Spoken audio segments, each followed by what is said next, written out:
Hey, everybody. I am so excited to be back with you for another season of Tipsy Tuesday. Last season was a blast. We had a lot of great guests on the show who provided a lot of helpful information for how to navigate your careers in a holistic way. So I know there are a lot of career coaches on LinkedIn and maybe Facebook. And, obviously you can find a lot of videos here on YouTube as well. But I think that Tipsy Tuesdays provides such an amazing approach to how to navigate um, stressors, how to break barriers, how to break into various industries. If you are somebody who is a job seeker, then please like, follow, subscribe, share this video for somebody who could use some great career advice. So I'm going to just get right into it. As you know, I am Everly Alexander, and I am the CEO of COAC, which is short for Community Outreach and Advocacy Corporation. I own a nonprofit here in the US, and we address a lot of challenges that underserved communities are facing, such as job insecurities, food insecurities, housing, domestic violence, homelessness, just all types of things that people who are overlooked or considered underprivileged may experience. We address those types of issues in our community here. One of our programs is called the Good Resume Project, and a lot of people love this particular project or program simply because it helps professionals get to the next level. We are helping you level up in your career. We're helping you level up personally, and we offer career branding services. So that's always a plus, especially when you're someone who's seeking and navigating this current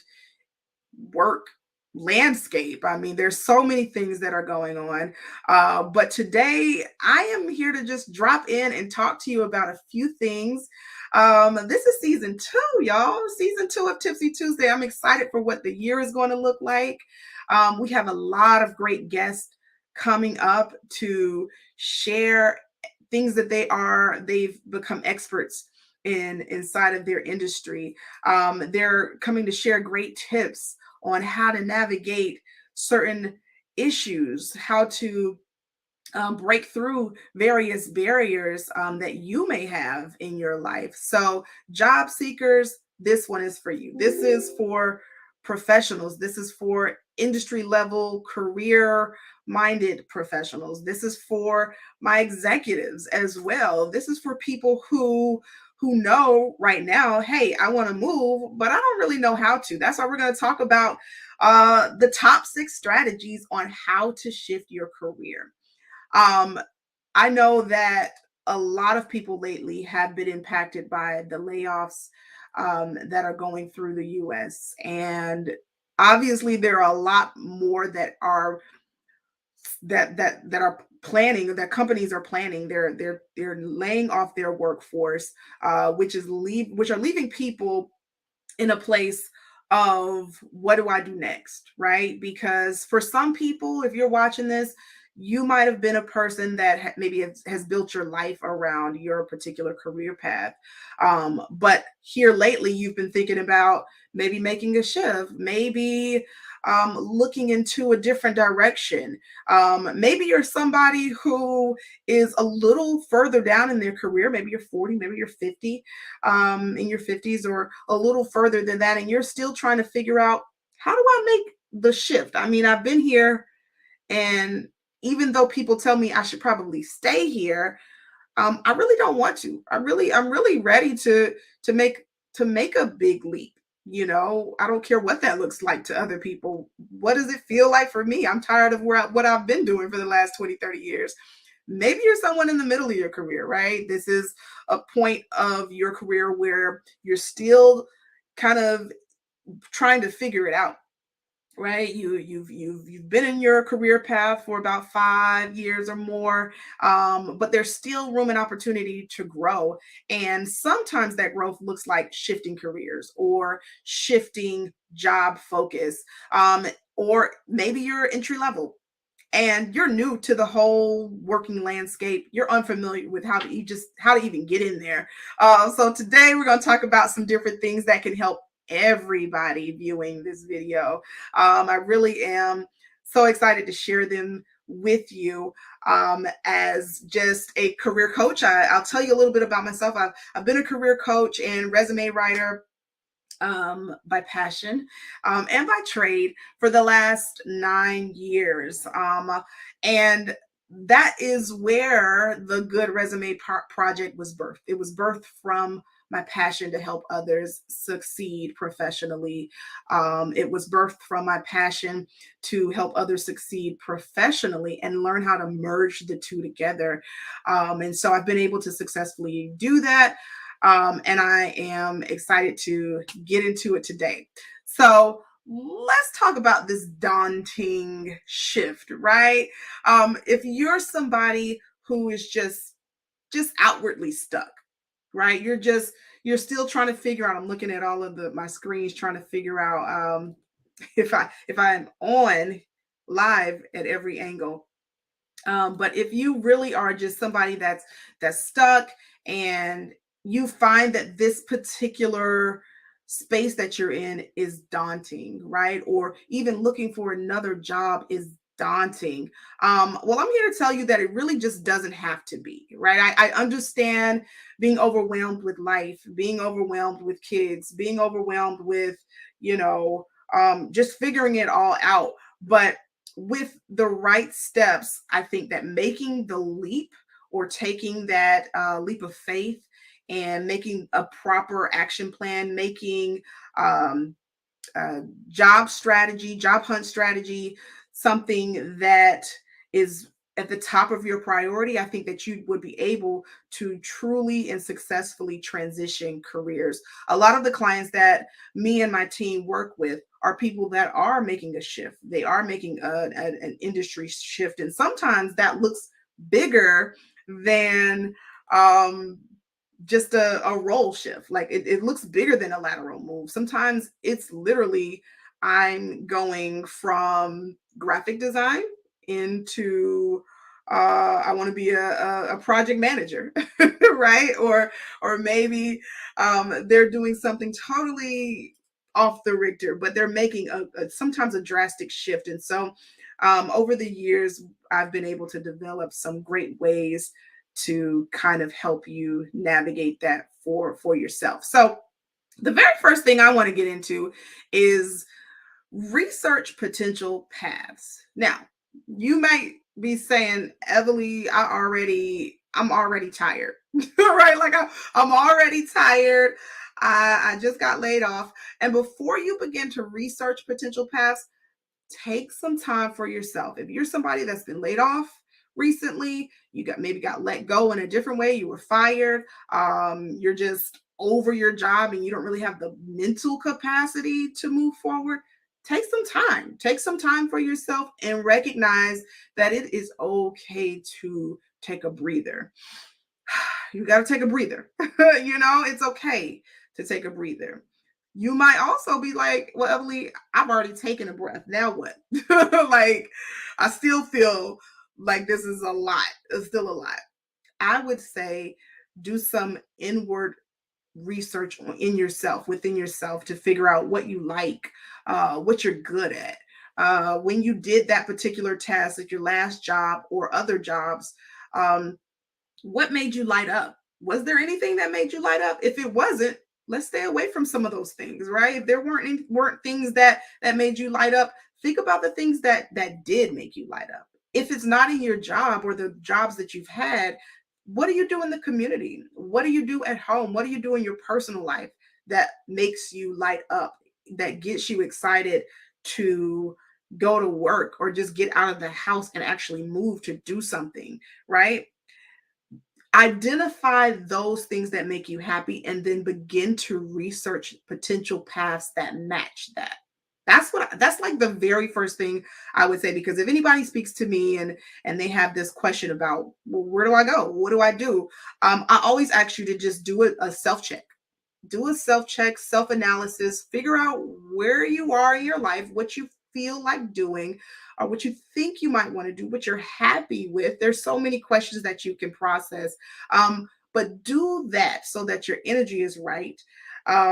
So that way you can begin researching potential paths, because there are thousands and millions of paths out there. And it is, if you're already overwhelmed, imagine just typing in something that you think you're supposed to be doing and you already don't like it, or maybe you're just online on Google just searching around for potential paths of people in project management. I'm just throwing something out there, but really do a deep dive with yourself for a moment. Take a few days to do that. Take a few weeks. Heck, sometimes take a few months if you need to, before you really research a potential path for yourself, because the difference in researching different career options, I think that this will help you ensure that you don't miss out on any great opportunities that are out there.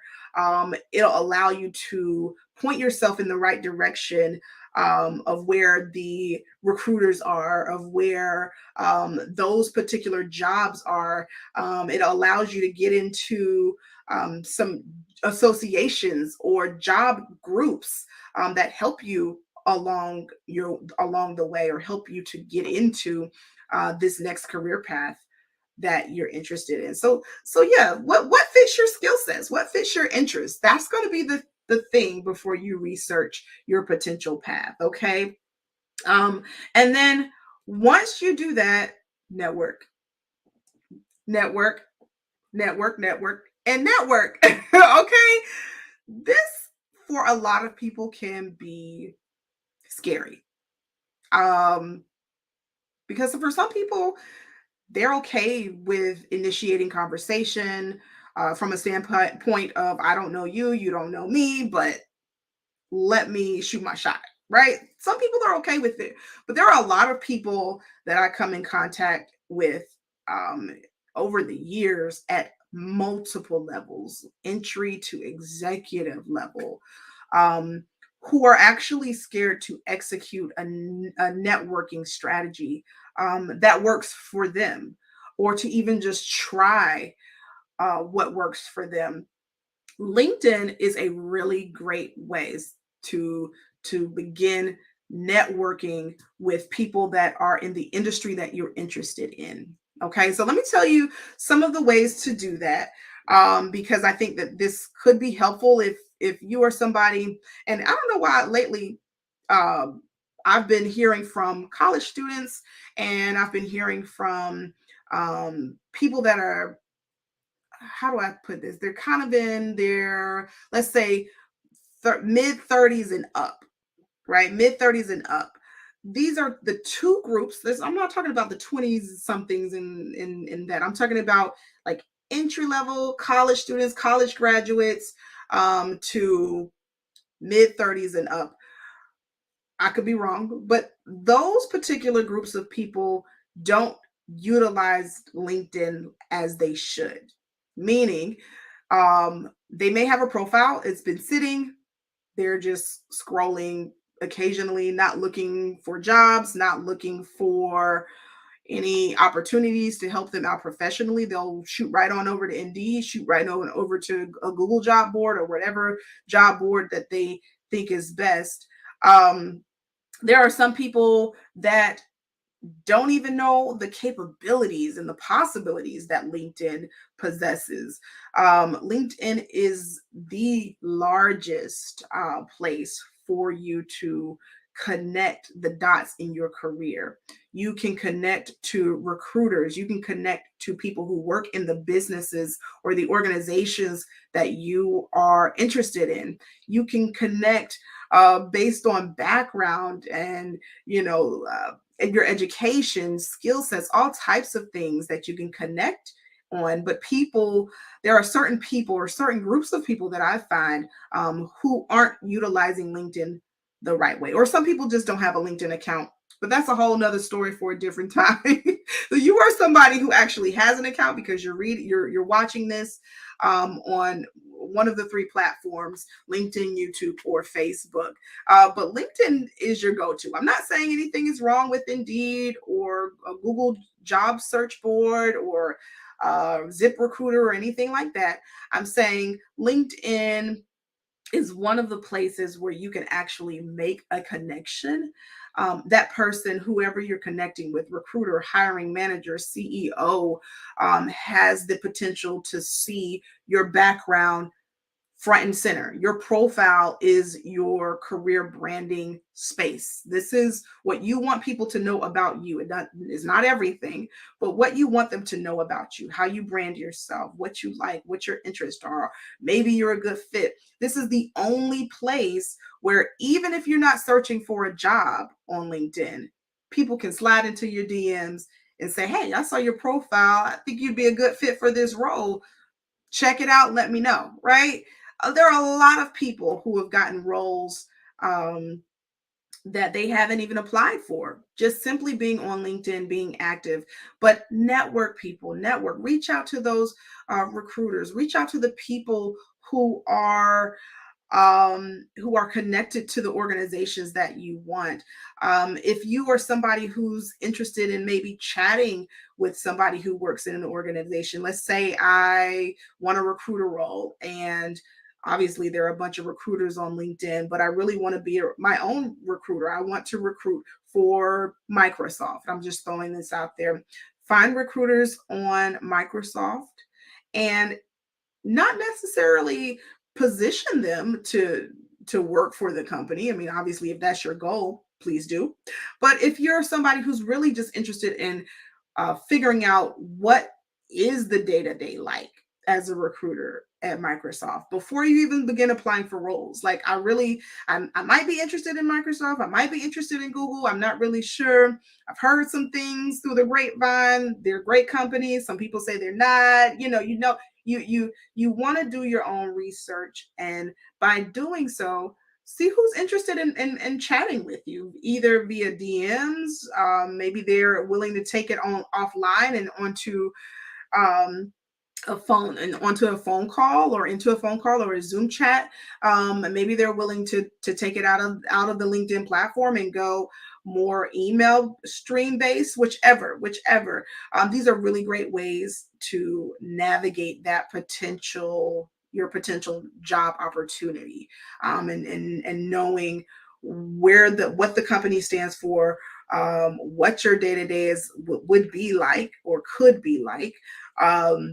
And just really how you want to move, right? So these are just different examples. And outside of that, now you've made a connection. Now you can that this person that you've connected with um, can start sending you different job opportunities. They can start liking your post and your profile. You're more visible, right? And in return, they're more visible to you, right? So now you can see what they've posted.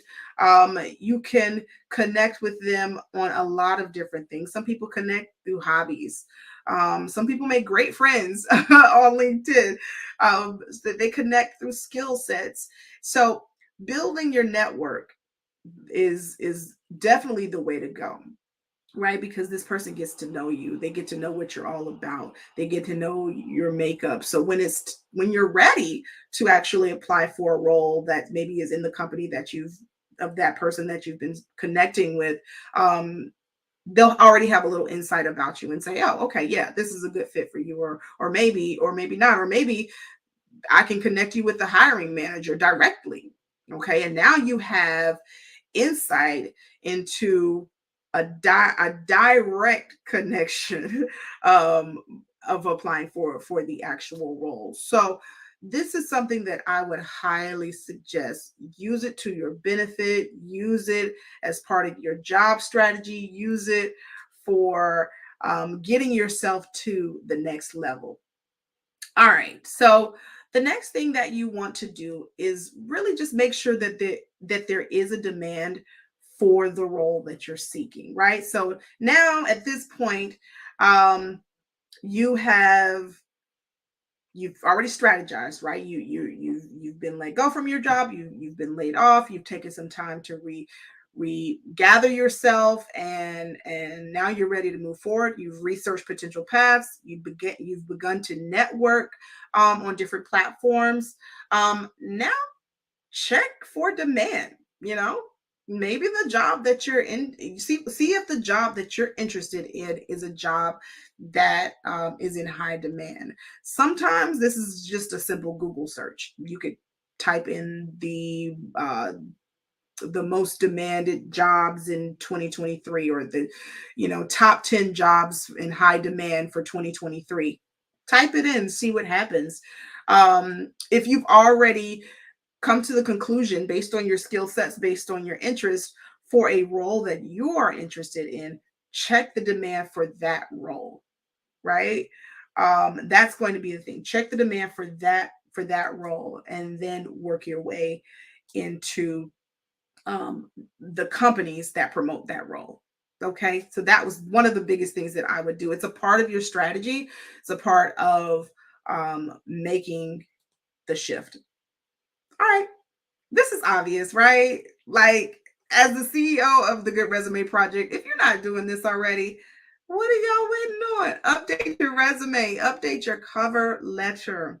If you need help, feel free to seek out our services at www.thegoodresumeproject.com, and me and my team will be happy to help you update your resume and cover letter to something that is more applicant tracking system friendly, that has more keywords to that suits the job industry that you're now looking for. We're able to marry your skills together, transitional skills, soft skills, hard skills, into your next opportunity, into the next industry that you're seeking. But please, please, please update your resume and cover letter. If you are on YouTube or if you are on Facebook, head over to LinkedIn and type in my first name, Everly Alexander. All right. Pull up my profile, go to the featured section, and go ahead and download a free resume checklist. A lot of people have found this very helpful for them as they're navigating and updating their resume and cover letter. All right, get certified. That's one of the biggest things that I would suggest if you are in a role that has certifications, or in a role where certifications can really truly benefit you. Um, I will say, for people that are in the tech industry, or somebody who's trying to break into the tech industry, sometimes you'll find that those particular people in the industry, they don't have degrees, right? You don't necessarily need a degree to move forward in your career. So if you're somebody who doesn't have a degree, maybe you have a GED, maybe you have your high school diploma, maybe you're taking some college courses, you're not quite done yet, or maybe you just took a long pause, a long stop, and you just haven't gone back. This is a great way to navigate your career, or to move to the next levels, right?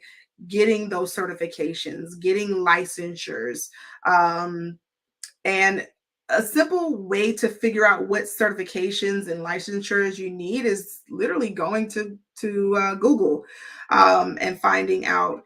Let's say I want to get into project management. I don't know why project management is on the top of my head. A lot of people here lately want to dive into project management or operations, um, that I've come across, and with those particular paths, certifications are extremely helpful in preparing you to get to that next chapter. So see what you can invest in. Also, if you are somebody who can't invest in certifications right now, but you're looking at companies who say that they will help you get certifications, please take full advantage of that. When you begin to negotiate salaries and benefit packages, see if that's something that they will be happy to help you pay for, reimbursement of sorts. If they're a company who's giving you a little wiggle room, meaning if you've seen the job description and there's a certification that's needed for the role for you to carry out the particular role, some companies will give you a grace period. Once you're hired, they may give you a 90-day grace period to say, in 90 days, you must get this PMP license or certification. Just throwing it out there, throwing an example out there. So you may see some of that and see if they're willing to help you. And then as you are in a company, like once you get back in, build this piece up. This is like another arm for you. This is a great way to continue to grow in companies, to grow higher in your career if that's what you are choosing to do. And then, of course, last but not least, practice interviewing.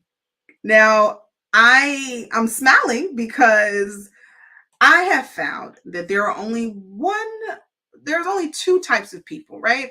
There's a person who looks really good on paper, but when you ask them about what they've done, their achievements, how they've been able to impact company bottom lines, um, they are unable to speak about that. And you don't have to be eloquent, right? You don't have to sound like somebody you're not. If you have some ums in there, if you have a personality flair that you want to show, this is okay. This is okay. Show some of that in an interview setting, but make sure you get your point across, right? But there are people who either know how to speak a really good game, they can interview their socks off, but they don't look good on paper. Like everything that you just told me is not here on your resume, and those people have a hard time being seen and recognized by hiring managers, unless they've been passed or unless they've been referred, and now they can talk about it. And then, in which case, the resume is more protocol or formality at that point. But majority of people are going to have to apply for a role, which is going to be the resume. And then when you get to the point of having or being in a place to be interviewed, make sure you have your talking points ready. Okay. Practice in the mirror, practice with friends. Make sure you can even record yourself, because a lot of the interviews nowadays are virtual. Record yourself, see how you look on camera, see if your head's up here and your eyes are over here and you're looking down and you're kind of looking all over the place. See what you look like on camera. It never hurts. I hear a lot of people say, I hate the way my voice sounds on camera. I hate how I look on camera. Let's get rid of that negativity, number one. But number two, embrace being in front of a camera, being able to speak about how you've made an impact in the roles or throughout your career.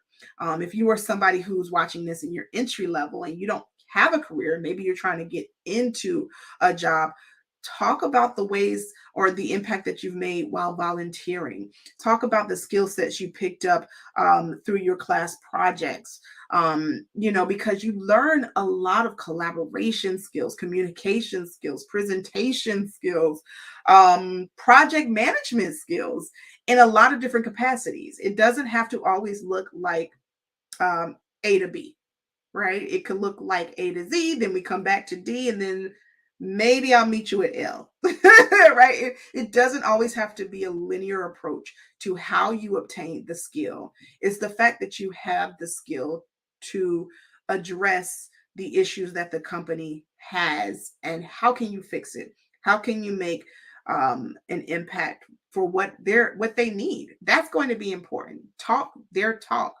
Speak on the things that they want you to speak on. And you can do that by entering or interviewing and practicing that. Some people like to just go on interviews. Like they're like, my resume is great, and people hit me up for interviews all the time. And sometimes they just like to interview just to see what's being asked in the industry, or really just to even see if they still have it. And they like to actually have that live feel when practicing. That way they can gather questions. That way they can say, oh, you know what, that didn't really work, or I don't really like the way I said that, or this employer or hiring manager asked me something totally outlandish.